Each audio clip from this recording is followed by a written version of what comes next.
Dimattina. Just then throw it down. Yeah. Leave it up. Okay. There you go. Now, how long do I have to hold this? That's all right. 5 hours and 30 minutes. 5 hours and 30 minutes.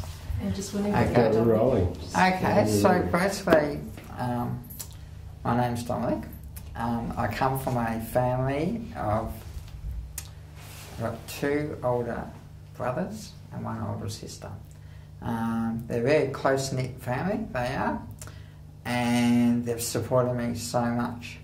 So basically, from childhood, I do remember struggling in school, but going from kindergarten right through to primary school was a major challenge. But not only that, I learned different strategies to overcome all my weaknesses, because one of my weaknesses was I couldn't talk. So I used to mime a lot to my family and friends. And then going from there, I started primary school, which was a mainstream primary school, and I kind of had speech therapy to help me communicate a lot better, because that's what I was struggling with, my communication. Then I didn't start speaking till age 5, so it was very, very late, it was. And then going from primary school, the later years of primary school, grade 5 and grade 6, were quite emotionally. So emotionally, physically, and it was pretty hard, because here I was trying to do the right thing to learn, but not only that, by me doing the right thing, I was an outcast to the children around me, because we know how children are these days. If they see something different and they don't like it, they'll let you know. So basically, because I had to work during lunchtime, during playtime, to keep up the workload which the teachers were giving me, I had to keep that going, because that was the only way to keep my learning learning in a better method. Because as it was picked up in the early days, I did have a learning difficulty, which limit the amount of information going in my head, and having the understanding on how to communicate from each area of learning. So going from primary school, I went to mainstream, and then from mainstream school, in my head, I wanted to be a carpenter. And I was very good with my hands, but academically, I was struggling.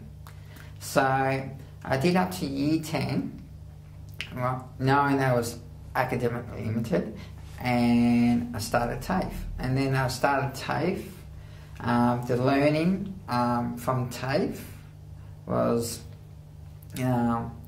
really, really good, because it was a different learning structure.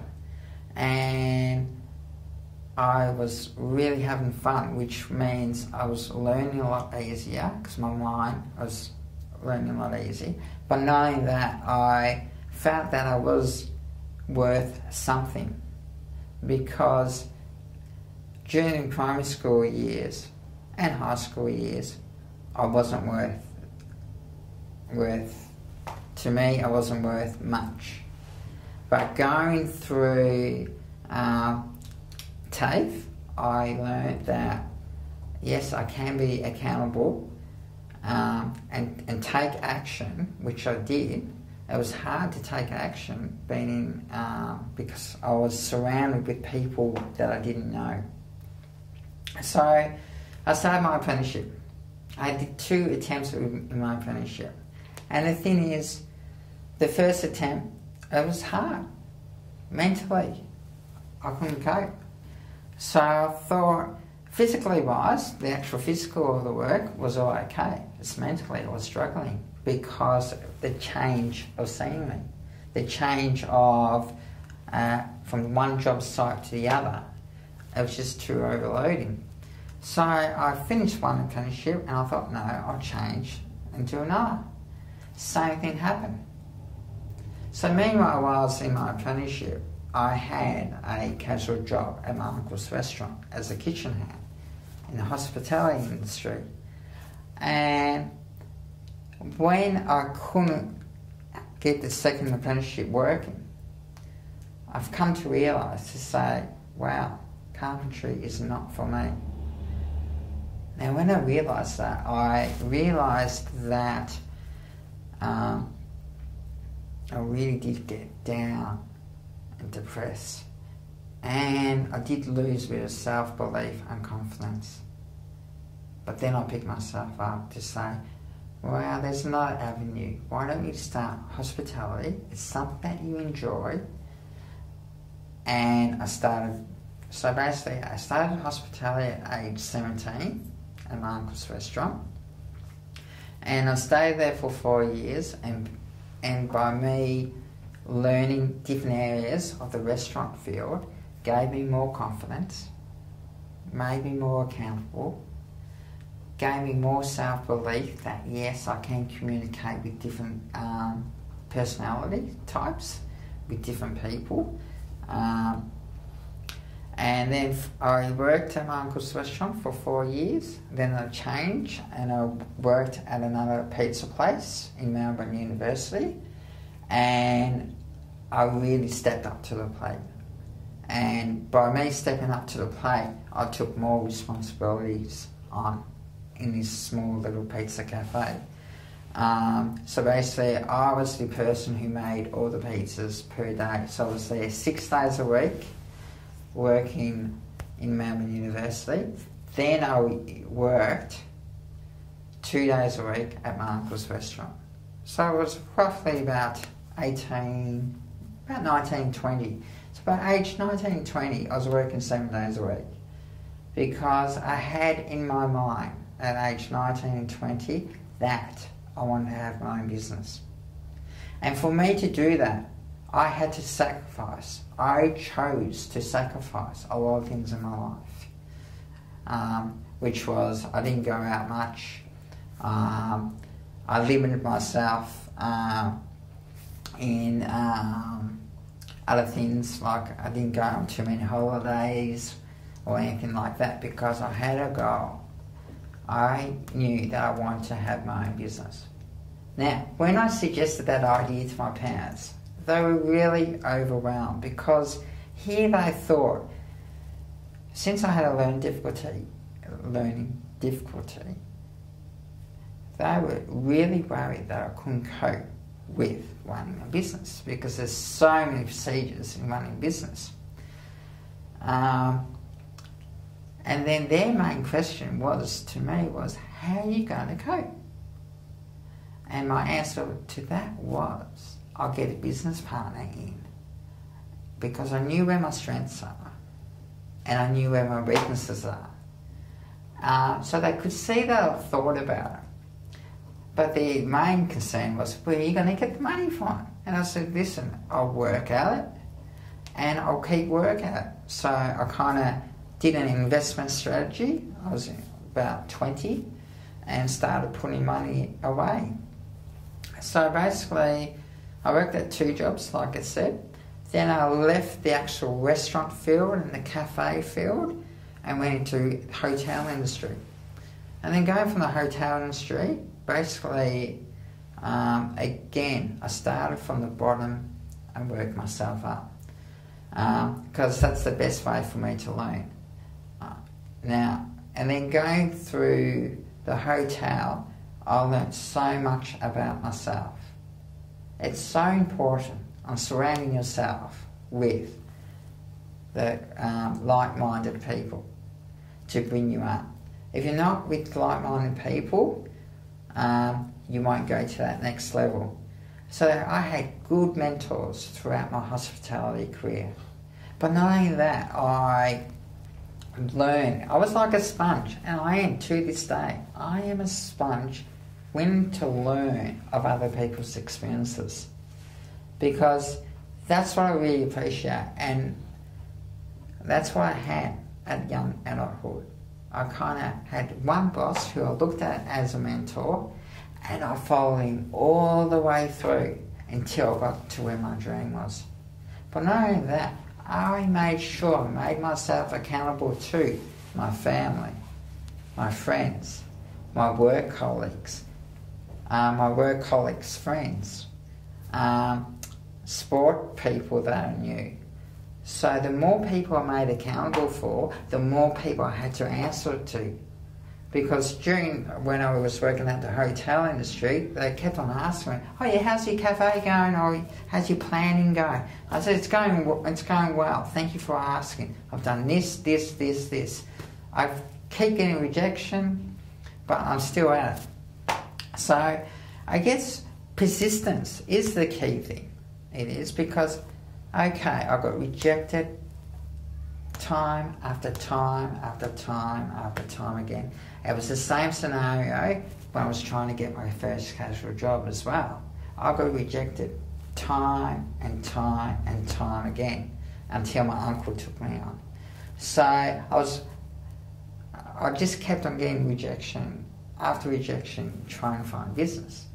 And here I was thinking, I'm working 7 days a week, saving all this money. Then I was trying to get these business deals. Then I said to myself, well, there's a different learning that I can do as well, which my boss introduced personal development. So I learn a bit more about my emotions by doing a personal development program. So I took myself to Sydney, and this was a big thing for me. I took myself to Sydney and did a personal development course. Now, this personal development course was very intense. It was a 5-day course, 12-hour days.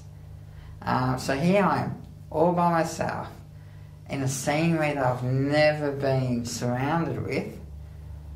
And I thought, well, let's give it a go. Let's play full out and see what actually happens. And going through that process gave me a better understanding of life. The things out there in life happen for a reason, but it does take time, and you do have to work at it. So I came back from Sydney, and I came back as a person with a different level of beliefs. I did. I came back as a person that accepts people for who they are. And that's what my family told me too. But I didn't live it. But now I do. I live that every human being I come across with, I appreciate them in sharing stories with me because it helps me. And that's where I get all my energy from people. So, knowing that, I learned that networking is the key thing. It's not what you know these days, it's who you know. And that's what happened. I finally got a break. That's right. Through my accountant looks after clients. And those clients are now my business partners. They're builders. So they had a location, and we both joined forces. My business partners, who are builders, actually built the cafe for me. That's right, I started from scratch, and I had to organise everything else. So here I am now, 3 years. I've opened this cafe. I have in East Malvern, and through these 3 years, I've learnt so much that if you do believe in yourself, by knowing that, you've got to be committed and take action in believing that you can achieve something. And that has brought so much out of me. It's actually opened me up a lot more. Because during the process of me opening the cafe, I have opened a little bit more about me. So basically, a lady came to me and asked, she heard of what I went through and actually wrote a newspaper article about me. And from there, I've created something very unique, nothing that I ever thought I would do my whole entire life. So she shared this story and she wrote this article, and other people have come to me and asked me about what I've been through, which gives me the opportunity to share my experiences with other young mothers or fathers who've got kids with learning difficulties. So it's been a big shift for the year 2011, because here I am now. A customer gave me an idea that I should mentor young teenagers and young adults. Because from that article, I had a lot of feedback. And the feedback was that there's no support structure out there to support these young teenagers. There's young parents out there that don't know what to do with young kids who are in depressed mode and staying in that depressed mode because they've got no one to turn to. And that's the thing. And I thought, no, it's time for me to step up. And that's what you've got to do in life. If you want to make something of life, you got to step up. Because if you don't step up and be accountable, you will never achieve. And that's the hardest thing. Not only that, you've got to be vulnerable too. Because I know I'm a human being. Yes, we all have strengths. Yes, we all have weaknesses. Yes, we all succeed, and yes, we all fail. I accept there's been times in my life that I fail, and I accept that. But the thing is, I don't take it to heart. I don't take it to heart. So I have great pleasure in sharing my stories with other people, because that has impacted the way I live life. Not only that, the way I take leadership. And that's the thing. I have workers. My purpose in life is to be a good leader. And that's who I am. My workers, who I've got a good team. I've got about a team of 8 workers with me.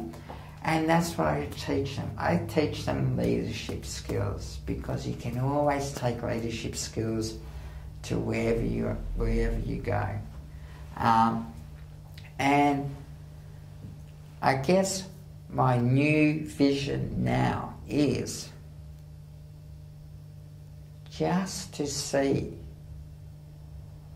the emotional side of a young adult or young teenager that you've helped, for them to have a taste of success. And I've said this before, and I'll say it again, will bring a tear to my eye, because I understand how hard it is to work at new strategies to get to that goal or to get to that dream. The thing is, you got to remember, you got to have persistence and power within yourself to get you to that dream or goal. You got to be willing to hit the hard, the blood, sweat and tears. And that there will really bring a tear to my eye, because I know what they're going through mentally, physically and emotionally. But not only that, I know that there is a purpose for everyone in this world. And I fully believe that. And basically, that's how I see life now. And I guess we are always growing. We are. Always growing. I'm still growing. But it's never going to be easy. There's going to be times where in life we're going to be faced with different problems and different problems and different problems. And some are really good problems to have, others are very painful problems. but it's the way you manage it. Because to this day, okay, I'm 35 years old, I've gone through all these different processes. I guess since I've worked so hard, I've come to realise that yes, you do have to balance in life. And that's what I'm missing at the moment, balance, because I'm being so conditioned and working so hard to get to my goal. I have, but I've forgotten that I've got to have balance. And that's where I am at the moment. I've backed off work just a little bit. I've committed myself a little bit to mentoring young adults and teenagers, a little bit of time, but I've also had time for personal, intimate relationships as well. But going through what I've been through, and since I've made myself vulnerable out there to the world, right, I've noticed, only in the past 12 months, that I guess I've been trying to find the right woman for me, and the thing is, since I've made myself so vulnerable, and I'm a person that I don't hide anything. So, like, I've been on many dates, but as soon as you mention that you've got a learning difficulty of some sort, they don't want to know you. And I was, I half anticipated that, and I don't blame them either. But that was a different process for me. Again, another problem. But the thing is, I kept on hanging there. Again, I got rejection after rejection after rejection after rejection, but I kept on going. So throughout my whole life, persistence and determination, and I had a lot of go in me. And that's the thing, since that's one of my gifts I have, is a lot of go, I just keep at it. And that's what I did, I guess, trying to find the right woman as well. So, to this day, I've finally found one who has actually accepted me. I've been up front, and I haven't hid anything from her, and she accepts that, which is great. It's just that there just shows that if you just keep on believing in yourself, keep on pushing through all the grind, all the, dirt. But I hate to say this, there's going to be a lot more dirt in life. It's just having the understanding what tool to use to shovel that dirt out of the way, or those problems out of the way, because that's how we grow. The more problems we have, the more we grow. The more we grow, the more exciting things we can share with others because of our life experiences. So I'm really looking forward to what's going to happen in the next 5 or 10 years, but I know there's going to be a lot of painful things. It's how we manage that pain. It is. If you understand how you manage that pain, you will be successful, believe you me. But you don't hold the pain within yourself. You let it free. Because that's the only way successful people out there in this world will ever have done it. Because they've all gone through highs, they've all gone through lows. You hear of celebrities who earn multi-million-dollar, per year, but guess what? They're on drugs, they're on alcohol, they're on this. So they're all highs, all lows. That's why. It's how you manage it. It is.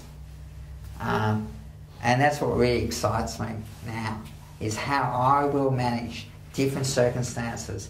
As I'm only 35 now, I know there's going to be a lot more challenges out there, but it's how I act which really excites me. That's it. Thank you. Thank you.